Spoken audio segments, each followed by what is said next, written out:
सचिव श्री प्रियदर्शी जी, bar association के सचिव श्री सुमित प्रकाश, यहाँ मौजूद समाज सेवी बबीता चौधरी जी, मेरी बेटी हिना जी, सुस्मिता जी, यहाँ बैठे हमारे भाई दीपक जी, दिलीप कुमार दीपक जी, और इस वृद्धा आश्रम के सभी पदाधिकारीगण एवं सबसे ऊपर यहाँ उपस्थित हमारी वृद्धा माताएं एवं बहनें। मैं आज अपने स्वर्गीय माता पिता श्री सूरजमल और गुलाब देवी की याद में बनाई गई ये 10-15 वर्षों से ट्रस्ट के बिहाफ पे आपके सामने सेवा के लिए उपस्थित हुआ। हमारे वकील साहब भाई बहुत विस्तार से बोल रहे थे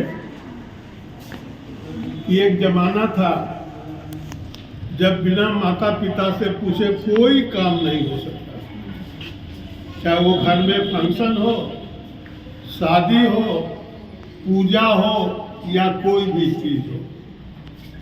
परंतु आजकल हम लोग एडवांस हो गए हैं, बहुत बड़े बड़े बंगले हैं, बड़ी बड़ी गाड़ियां हैं, हाथ में आईफोन है, बड़े बड़े पोस्ट पर हैं।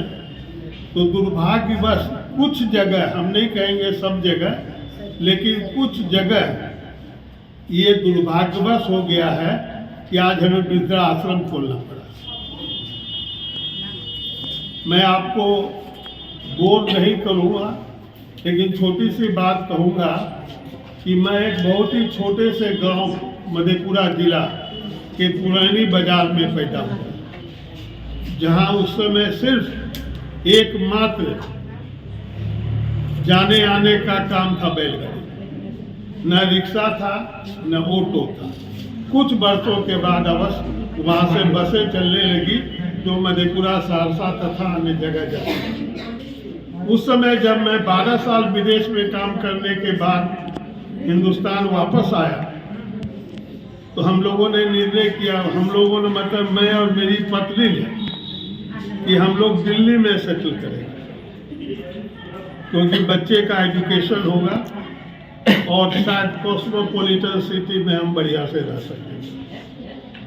जब मेरे पिताजी को ये बात मालूम हुई तो उन्होंने कहा कि हे राम, तुम वनवास से 14 वर्ष के बाद वापस आए ही हो, अब फिर तुम दिल्ली चले जाओगे तो हम लोगों के लिए तो दिल्ली ही दूर है।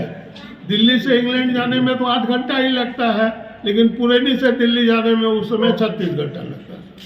और वो रो पड़े।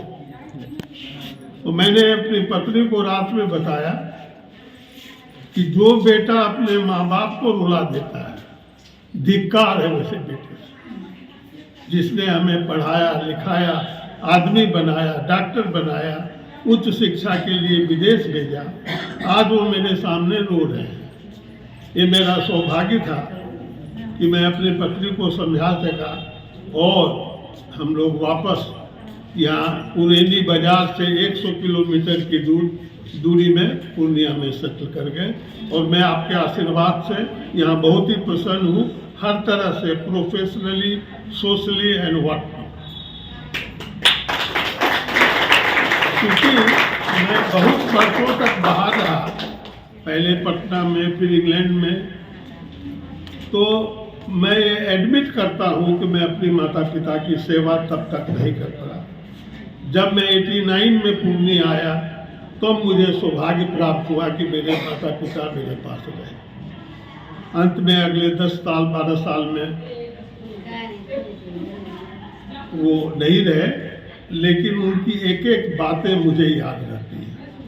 मेरे पिताजी बहुत पढ़े लिखे नहीं थे, लेकिन उन्होंने एक काम मुझे जरूर कहा था कि जब डॉक्टरी करते हो तो ईमानदारी से करना।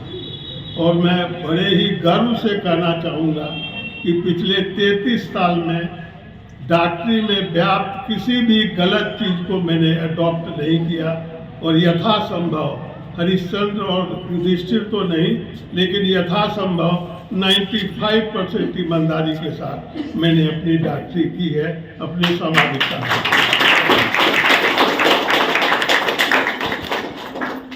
मैं हिंदू हूँ, धार्मिक स्थानों में भी जाता हूँ, पूजा भी करता हूँ, अगरबत्ती भी दिखाता हूँ, दान दक्षिणा भी देता हूँ, लेकिन उस भगवान को तो हमने देखा ही नहीं है।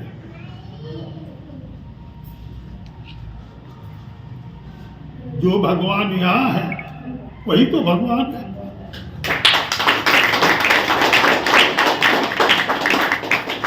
ये दुर्भाग्य है कि आज के बच्चे अपने माता पिता को वृद्धाश्रम में छोड़ रहे हैं।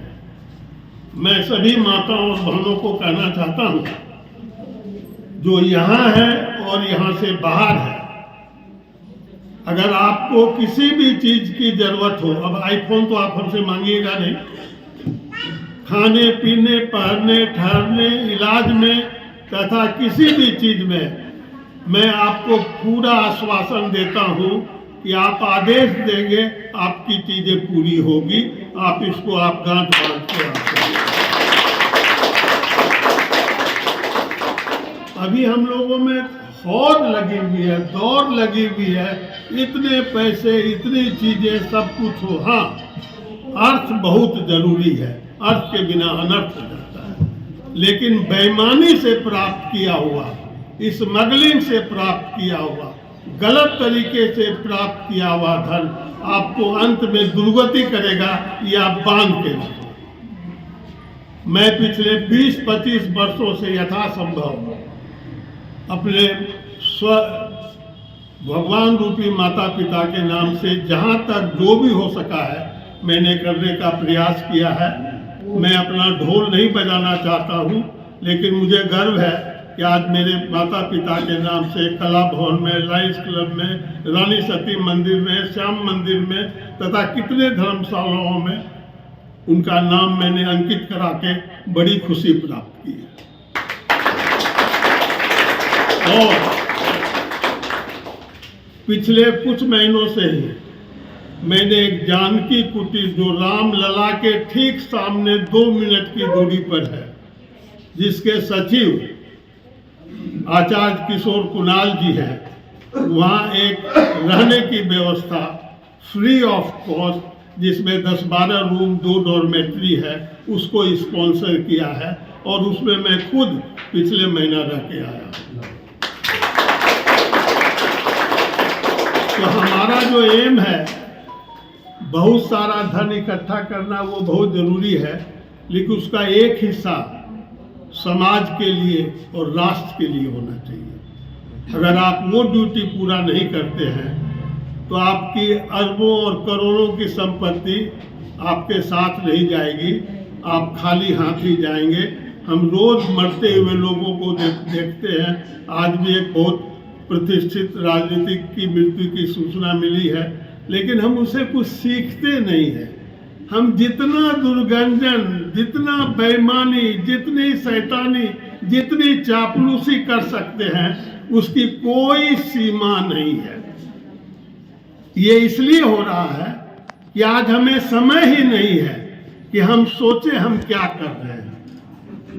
आपको अगर सुधरना है, हमें अगर सुधरना है, तो न 24 घंटे में सही तो 7 दिनों में ही जब आप सो के उठते हैं या सोने जाते हैं, तो सोचिए कि आपने पिछले 7 दिनों में क्या अच्छा काम किया और क्या बुरा काम किया। अगर अच्छा किया तो उसको और कितना अच्छा कर सकते हैं, और अगर बुरा किया तो हम उसे कैसे फ्री हो सकते हैं। मेरा प्रयास है कि मैं हाल में बहुत ज़्यादा बीमार पड़ गया था और बहुत ही घर में घबराहट आ गई थी। हमको लगा और मेरे परिवार वालों को कि मैं मौत से जूझ कर वापस आया।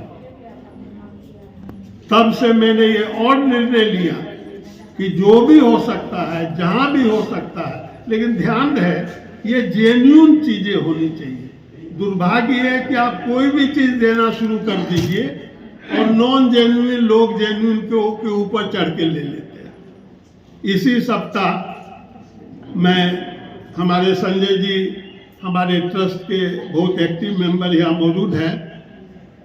हम लोग 3 स्कूलों में ठंडे मशीन की वाटर कूलर लगा रहे हैं, जिसमें एक भट्टा बाजार में है, एक बिशनपुर में है।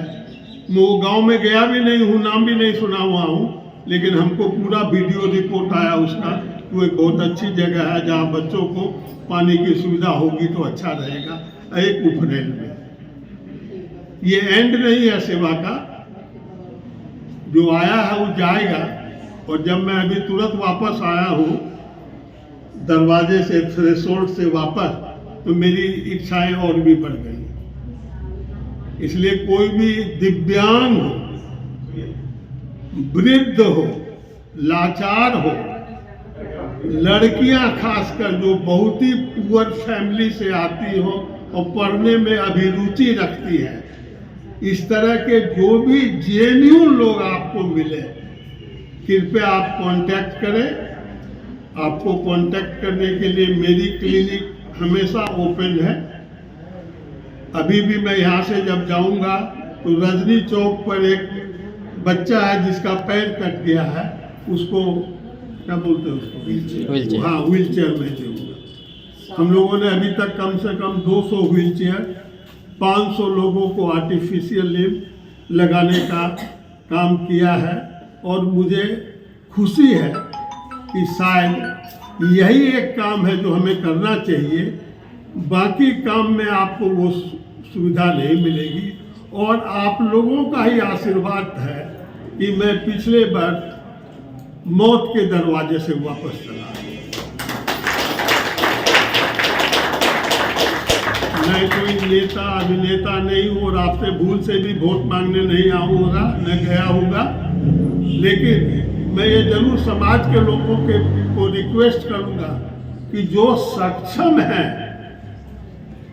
सक्षम है तथा अपने परिवार की सारी जिम्मेदारियों से मुक्त हो चुके हैं, वैसे तो जिम्मेदारी चलती ही रहेगी, लेकिन हमारे हिंदुस्तान में है, बेटी का शादी है, बहन का शादी है, बेटे का शादी है, उसको फिक्स कराना है, जॉब में लाना है, बिजनेस में, वो कर ले।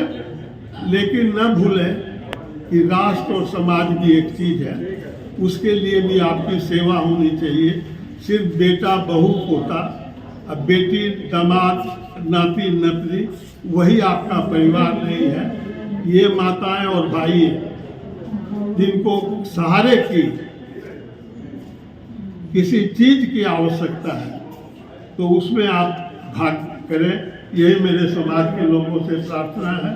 बोलते बोलते अगर मैं कोई चीज़ गलत बोल गया हूँ तो मैं उसके लिए क्षमा चाहता हूँ।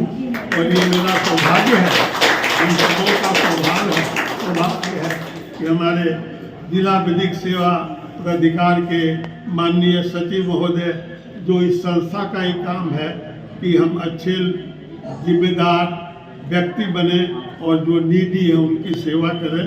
और मैं कहना चाहूँगा कि अगर ऐसी कोई भी सेवा की ज़रूरत हो तो आप बेहिचक हमें बोलेंगे। पहले भी जो आपके पूर्व सचिव थे, उनके साथ हम लोगों ने कई तरह का फंक्शन किया है और आगे भी करते रहेंगे। और इसमें कहीं भी एक पैसा भी स्वार्थ नहीं होगा, ये मैं आपको आश्वासन देता हूँ।